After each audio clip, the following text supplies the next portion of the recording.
है 19 करोड़ का जो आप लोगों ने आज इनॉग्रेट किया है, ये जो स्पेशली ट्रिम्स का वाटर सप्लाई के लिए है, तो इससे क्या यहाँ के जो इनहेबिटेंट्स है उसको भी थोड़ा क्या बेनिफिट मिलेगा? आज का जो यहाँ पे उद्घाटन हुआ है, ये अपना ईटानगर स्मार्ट सिटी मिशन का द्वारा ये प्रोजेक्ट टेकअप किया था।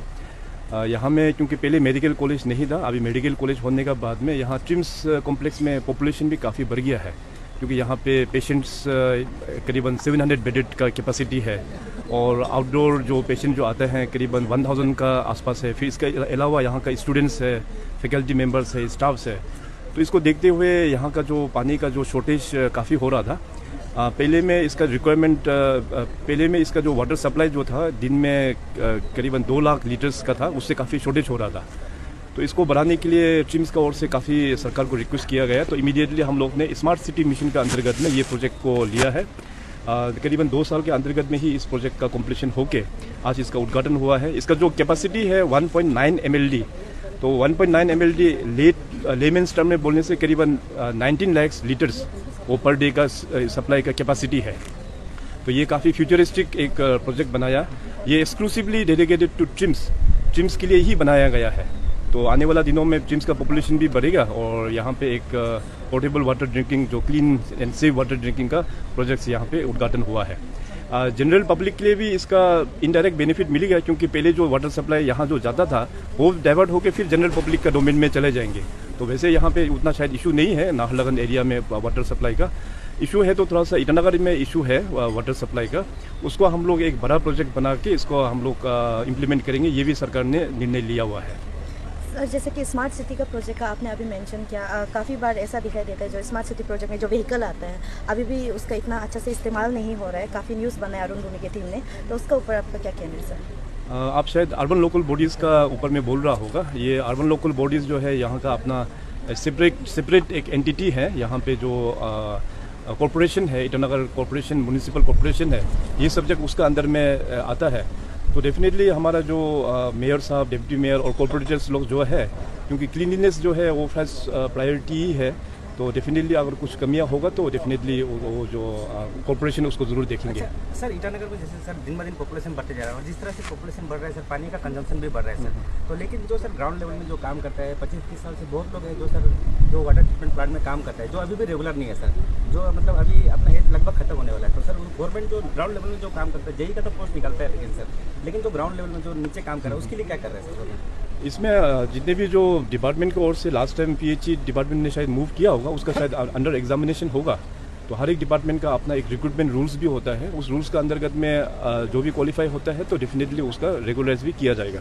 सर गवर्नमेंट स्कूलों में हमने देखा 70% गवर्नमेंट कैपिटल कॉम्प्लेक्स के टोटल 70 स्कूल्स हैं, उसमें 60% से भी ज़्यादा स्कूलों में पानी की सप्लाई अच्छे से, जिसकी वजह से हाइजीन मेंटेन नहीं हो पाता है। तो आप सबसे पहले क्या डायरेक्शन देंगे सर PHE डिपार्टमेंट को, इसको सबसे जरूरी है? खास करके एजुकेशन सेक्टर एज होल, आप सबको पता है कि कल से ही हमारा पूरा स्टेट लेवल का एक तो कॉन्क्लेव शुरुआत किया गया है, initiated by the education department. कल भी चर्चा हो गया है, आज भी चर्चा हो रहा है और उसका कंक्लूजन जो है वो कल होगा, क्योंकि एजुकेशन में हम लोगों को बड़ा रिफॉर्मेशंस का ज़रूरी है। और अभी नेशनल एजुकेशन पॉलिसी 2020 लॉन्च होने का बाद में और भी हम लोगों को काफ़ी एजुकेशन में रिवैम्पिंग करना होगा, starting from infrastructure and right infrastructure. उसमें अपना इलेक्ट्रिसिटी और पानी जो है वो मैंडेटरी होता है। तो इसमें अभी एजुकेशन का जो कॉन्क्लेव जो चल रहा है उसका आउटकम बेसिस में, क्योंकि अरुणाचल में बहुत सारा ऐसे स्कूल्स भी है कि एक्चुअली ग्राउंड में वो ज़रूरत नहीं है, तो उन सब का भी अभी सभी स्टेक होल्डर CBOs को भी बुलाया है, इवन पंचायत लीडर्स को भी बुलाया है, पॉलिसी मेकर्स लोगों को भी बुलाया है, और इसके बाद जो एजुकेशनल एक्सपर्ट है, स्टूडेंट्स यूनियंस लोगों को भी बुलाया है। तो सभी का सुझाव लेके इसके बाद एक एजुकेशन पॉलिसी हम लोग लेके आएंगे, जिसमें बड़ा रिफॉर्मेशन होगा। स्कूल्स जहाँ ज़्यादा हो गया उसको हम लोग शट डाउन भी करना होगा बहुत सारा जगहों में, और जहाँ स्कूल को हम लोग चलाएंगे उसको अच्छा फैसिलिटी देखते हुए हम लोग चलाएंगे। सर पैकेज B को लेके आपने पैकेज A के लिए तो आपने रिज़ाइन करने की आपने कहा था कि मैं रिज़ाइन करूंगा, जल्दी हुआ। अब पैकेज B इतनी स्लो पेस में चल रहा है, दिसंबर तक डेडलाइन आने वाली है, फ्लाईओवर का काम शुरू नहीं हुआ, आप क्या कहेंगे? ये वाकई में पैकेज B जो है काफ़ी यहाँ पे जो हाईवे का प्रोजेक्ट है काफ़ी डिले चल रहा है। इसको लेके ऑलरेडी डिपार्टमेंट को मैंने पहले से ही इंस्ट्रक्शंस दिया हुआ है कि as per milestones, first milestone होता है, सेकंड माइलस्टोन जो टारगेट होता है, उस आधार पर कंसर्न जो कंस्ट्रक्शन एजेंसी अगर अचीव करने पाने से we have to take appropriate action as per rule. तो अकॉर्डिंगली अभी जो हमारा MORTH जो है उनके साथ में बातचीत करके इसका कार्रवाई तो ऑलरेडी चल रहा है।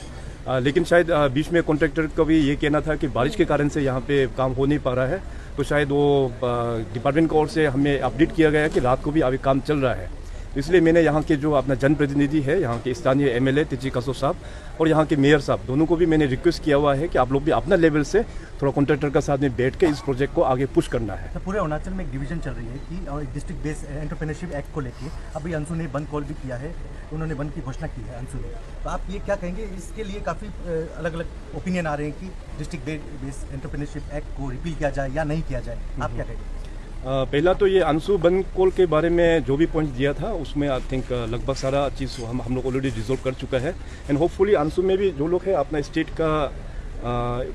का जो इंटरेस्ट में ही वो लोग भी सोचते हैं, तो वैसे बंद कॉल तो होना नहीं चाहिए क्योंकि वो लोग भी एक मेच्योर्ड एक ऑर्गेनाइजेशन है। और जहाँ तक आपने जो बात बताया कि जो एंटरप्रेन्योरशिप जो बिल के बारे में, ये फ़िलहाल तो नंबर 1 तो ये मैटर जो है ऑलरेडी कोर्ट में है, ये लिटिगेशन में ऑलरेडी गया हुआ है। और दूसरी बात ये है कि अभी इसमें डिसीजन लेने के लिए, क्योंकि ये पूरा अरुणाचल का ही बात है, तो जितने भी जो स्टेक होल्डर्स हैं, चाहे अपना कम्युनिटी बेस्ड ऑर्गेनाइजेशंस है, इसका बाद जो स्टूडेंट्स यूनियन है और ख़ास करके अंशु, तो जिन्होंने ये बात को उठाया है, आने वाला दिनों में इसको लेके हम लोग एक अंडर वन अम्ब्रेला एक छात्र छाया के नीचे में बैठकर उसको चर्चा करके जो भी अपना इंटरेस्ट स्टेट का इंटरेस्ट के लिए होता है वो हम लोग डिसीजन लेंगे।